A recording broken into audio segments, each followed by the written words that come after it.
Student, अस्सलाम वालेकुम। आज जो टॉपिक मैं आपको पढ़ाऊँगा वो है isotonic solutions. Let me open it for you.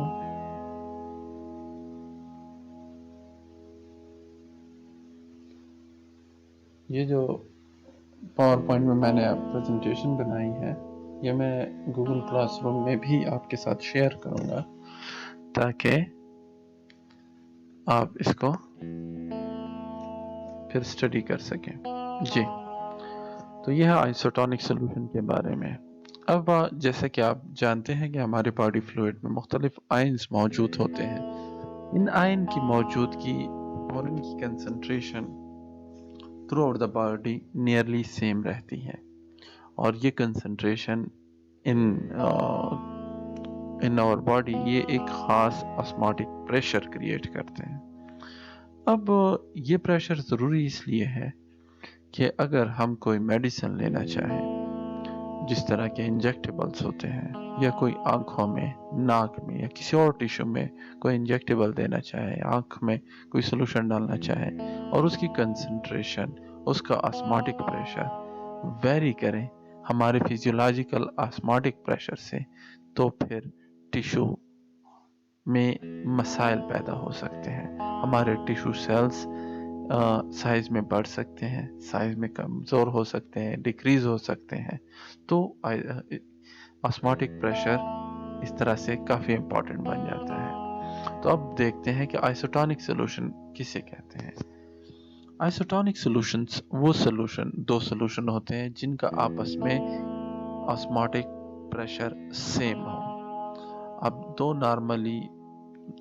दो कंटेनर में मौजूद सॉल्यूशन जिनका ऑस्मोटिक प्रेशर सेम है, तो वो आइसोटोनिक सॉल्यूशन कहलाएंगे।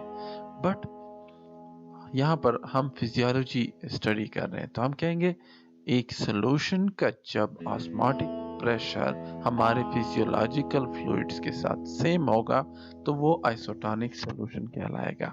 Let's say isotonic solutions are the solutions having the same osmotic pressure as that of our body fluids when separated by a biological membrane। जब उनके दोनों के बीच में एक बायोलॉजिकल मेम्ब्रेन हो, यानी हमारी biological fluids include blood and lacrimal fluids. तो बायोलॉजिकल फ्लूइड्स कौन से हैं? ब्लड और लैक्रिमल फ्लूइड। ब्लड तो आप जानते हैं, लैक्रिमल फ्लूइड हमारे आंसुओं को कहते हैं, टीयर्स को कहते हैं। तो इनका ऑस्मोटिक प्रेशर जो है corresponding to that of 0.9% weight by volume solution of sodium chloride।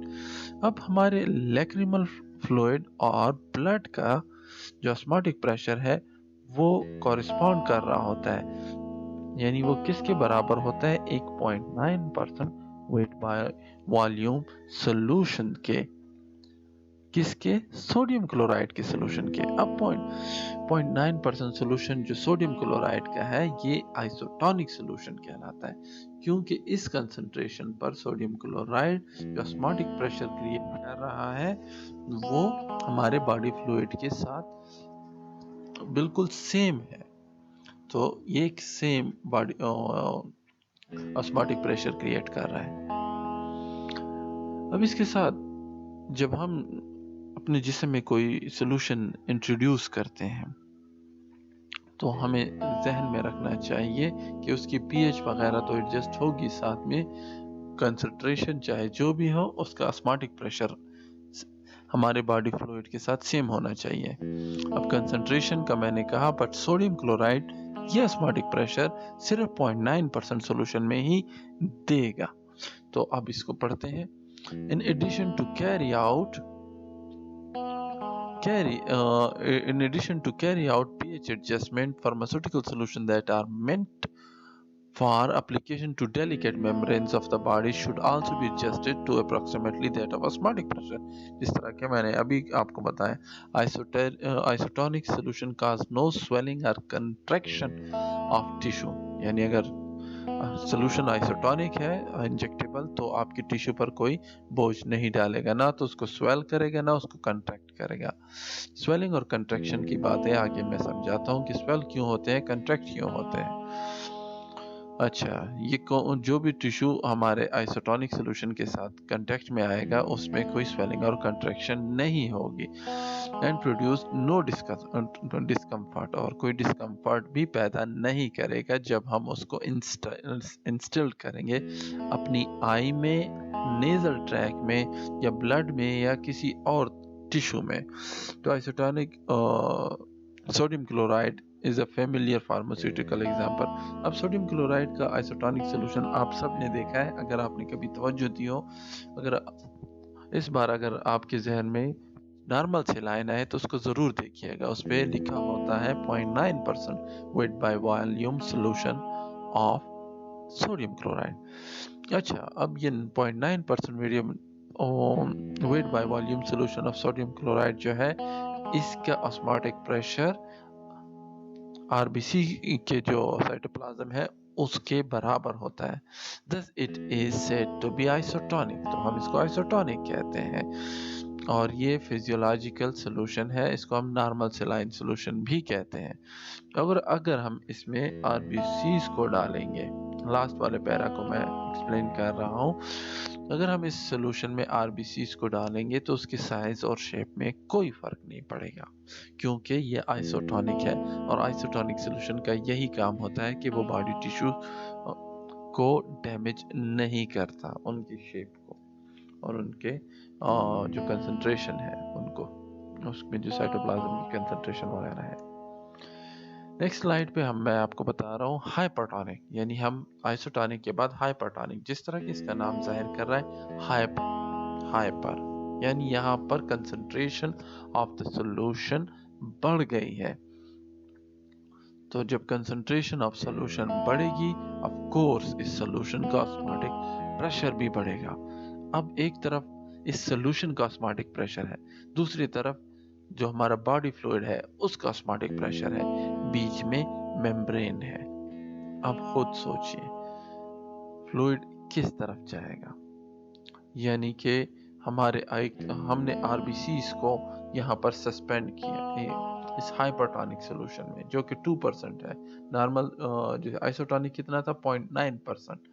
अब हमने आरबीसीज इसमें सस्पेंड कर दिए, तो हुआ क्या, that is hypertonic solution, then water present within the RBC will come out. जो आरबीसी का वाटर है जो उसके अंदर साइटोप्लाज्म है वो बाहर आ जाएगा।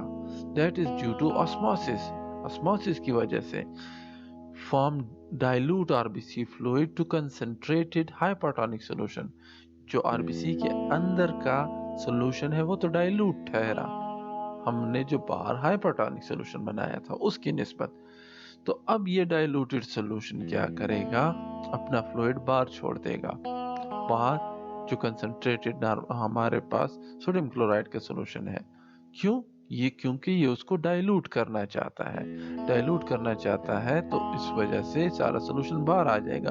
अब आरबीसी का सारा सॉल्यूशन जो बाहर आ गया, तो आरबीसी में क्या ठहरा, लेस सोल्यूशन और नो सोल्यूशन, और आरबीसी कर जाएगी श्रिंकेज, रिंकल हो जाएगी, और इवेंचुअली ये प्लाज्मोलाइसिस की तरफ चला जाएगी, आरबीसी हमारी टूट जाएगी। हाइपरटोनिक सॉल्यूशन में श्रिंकेज ऑफ द आरबीसीज होता है। अब हाइपोटोनिक सॉल्यूशंस है, hypotonic mean low concentration solution, low concentration लो ऑस्मोटिक प्रेशर सॉल्यूशन। अब इसकी एग्जांपल यहाँ पर 0.1% लिखी गई है, बट ये 0.2, 3, 4, 5 भी हो सकती है, बट मतलब ये है कि low concentration less than 0.9% sodium chloride solution. अब इसमें जो आरबीसी में जो साइटोप्लाज्म है वो बाहर नहीं आता, आरबीसी के सेल मेम्ब्रेन से बाहर नहीं आता, क्योंकि अब ये सॉल्यूशन ज्यादा कंसंट्रेटेड है, इसका ऑस्मोटिक प्रेशर ज्यादा है। तो बाहर का जो हमने सॉल्यूशन बनाया है 0.1%, वो सेल के अंदर भागा जाता है उसको डाइल्यूट करने के लिए, और इससे सेल का साइज भी बढ़ जाता है। अब सेल का साइज बढ़ने से सेल इवेंचुअली रप्चर हो जाता है, और इसको हम कहते हैं हीमोलाइसिस। हीमोलाइसिस होने के बाद हीमोग्लोबिन भी सेल से बाहर आ जाती है। तो हमने 3 पढ़े, isotonic same osmotic pressure, hypertonic excessive osmotic pressure और हाइपरटोनिक लो ऑस्मोटिक प्रेशर। आइसोटोनिक में सेल के स्ट्रक्चर पर कोई फर्क नहीं पड़ रहा था, सेल बिल्कुल नॉर्मल पोजीशन में थी, क्योंकि जो पानी अंदर जा रहा था या बाहर आ रहा था, उन दोनों का ऑस्मोटिक प्रेशर सेम था। बट जब हमने हाइपरटोनिक पढ़ा तो तमाम पानी जो था वो बाहर आ रहा था, साइटोप्लाज्म का जो तमाम पानी था वो सेल से बाहर आ रहा था और सेल श्रिंक कर रहे थे। और अगली तरफ हाइपोटोनिक, बाहर का तमाम सोल्यूशन जो हाइपोटोनिक था, लो कंसंट्रेशन, लो ऑस्मोटिक प्रेशर, वो तमाम अंदर की तरफ गया और सेल को बड़ा कर दिया, स्वेल अप कर दिया और सेल रप्चर हो गए। थैंक यू स्टूडेंट्स, लेक्चर मेरे लेट हो रहे हैं पर मेरी स्क्रीन लैपटॉप की ख़राब हो गई है, जिसकी वजह से मुझे बहुत मेहनत करनी पड़ रही है आप तक ये लेक्चर पहुंचाने के लिए, और स्क्रीन स्टिल ख़राब है। कोई जुगाड़ शुगाड़ करके मैं काम कर रहा हूँ, but hopefully I will catch up. ठीक है जी, और कोई क्वेश्चंस हो तो वीडियो के नीचे ज़रूर लिखिए ताकि मैं उनको आंसर कर सकूँ। Thank you.